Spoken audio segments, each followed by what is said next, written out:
What's going on, guys? Sergeant Moose here, back with another The Texas Chainsaw Massacre video. And today, guys, we have a lot to talk about in terms of the upcoming patch. Now, Matt and Sydney just recently did, a few minutes ago, a community check-in where they talked about the patch, what we can expect, and when we can expect the next upcoming patch. Also, there was some new stuff that we haven't heard of in this community check-in as well. So, without further ado, guys, we're going to summarize it all, break it down. Let's get into it.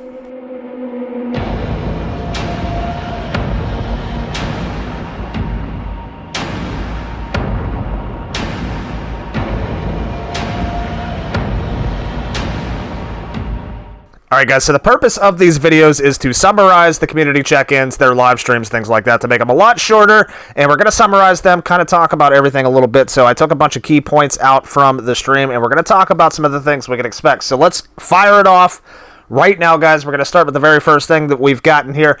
It is a 60-second cooldown for victims. That is correct, ladies and gentlemen. In the name of trying to improve the stealth mechanic in the game and trying to incentivize victims for being stealthy, there will be a 60-second cooldown for victims. That basically means you will not be able to use your ability as any victim for the first 60 seconds of the match. This is supposed to incentivize stealth a little bit and make the matches last a little bit longer. So if you're that Leland that likes to run straight up to Leatherface right off the bat and shoulder check him, that will no longer be possible. 60-second cooldown. Next, guys, we have, because most of us by now know that eventually here very soon, Leatherface will no longer be a requirement at the start of a match. You can choose from 3 different family members, and one does not have to be Leatherface. However, that still does not mean that any family member will start in the basement. If you do not have a Leatherface on the team, none of your family members will start in the basement. So you will start upstairs, so you'll have to plan accordingly and wait for the victims to make their way upstairs, or wake Grandpa first so you can get into the basement. And to touch on that, guys, the next topic is barriers cannot be broken. A lot of us had questions about that, wondering if we don't have a Leatherface in the match, how are we going to break barriers? Well, the thing is you're not going to be able to break barriers. So, this can be, take it as you will, one of the downsides of not choosing Leatherface in your match, but you will not be able to break barriers with family members. So you're going to have to figure out a way to, contain those looping survivors that are trying to jump over the barriers, whether you have a hitchhiker and sissy, maybe something like that to kind of cut them off, whatever. You're going to have to try to figure out different ways, different mechanics to get around those barriers.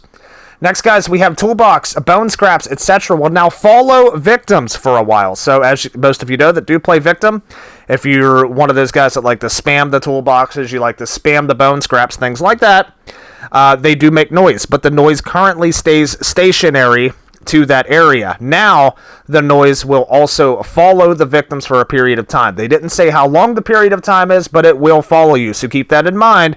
If you're trying to spam the boxes but still stay stealthy afterwards, you're going to have a notification on your body of where you're at for a short period of time. Next, guys, we're going to get into Johnny. He is taking a slight nerf, and take this how it is. It may be slight, this may be a major nerf, but Johnny will no longer be able to see victims' footprints while they're crouch walking. So as you guys know, as it is right now, wherever you're at and wherever you've moved, if Johnny's nearby, he will pick up your footprints. Whether you were slow crouching, fast crouching, walking, or running, Johnny would be able to pick up your footprints. Now, if you're being stealthy, kind of like if you're being stealthy and crouching and the cook can't hear you, now Johnny will also not be able to find your footprints as well as long as you're crouching. So, next, we want to talk about, guys, escaping an exit gate. So, for every exit gate now, whenever you go to run out the gate, as soon as you touch the outside of that grid on those gates, you will be gone. You will have escaped. So no more standing outside of the gate trying to door slam the family members on the inside of the gate before you go ahead and turn around and escape. For instance, like Slaughterhouse, the battery gate has about, 10 feet outside of the gate before you can actually escape. Now it will be as soon as you go through that gate. So keep that in mind. I think this is in the name of, cutting down on the toxicity a little bit with door slamming family members and sitting outside teabagging, things like that. I still don't think it's going to change anything too much. People will just do it on the inside of the gate now, but still, good nonetheless. I think once you hit that gate, you should just be gone. Next, guys, fuse box locations will be moved. Not so close to the fuse box, and I think this is mainly pertaining to gas station. They're going to be moved around on gas station. I think this is a really good choice because sometimes, victims will be escaping in record time on gas station with the fuse box. For instance, I've seen plenty of times on both the family and victim side where the fuse box would spawn on the shed in front of the house, an exterior, and there would be a fuse that would spawn on the shed directly behind it, literally about 10 feet away from each other. You could go up that tool storage ladder, go right to the outside, grab the fuse that's on the wall of that other shed, and head right over to the fuse box in the matter of seconds and get all of that done, get the basement exit open. So they're going to be tweaking the fuse locations to how far they spawn away from the fuse box to make it a little more difficult to, bring that fuse over to the fuse box, which I think is a really good idea as well. Now, this is one we've been talking about, guys. The cook is going to be getting nerfed, as he should be, and I'm saying this as a partial cook main. He should be. We do know now when victims are crouch running, they will not be able to be heard by the cook as opposed to before or currently right now. If you're crouch running, the cook will still be able to hear you. Now, if you're crouch running, he will no longer be able to hear you. Also, Cook's ability will also tick down when he's just using it as opposed to zoning in on a victim. So at this current time, guys, whenever you're using the Cook's victim, yes, it will tick down.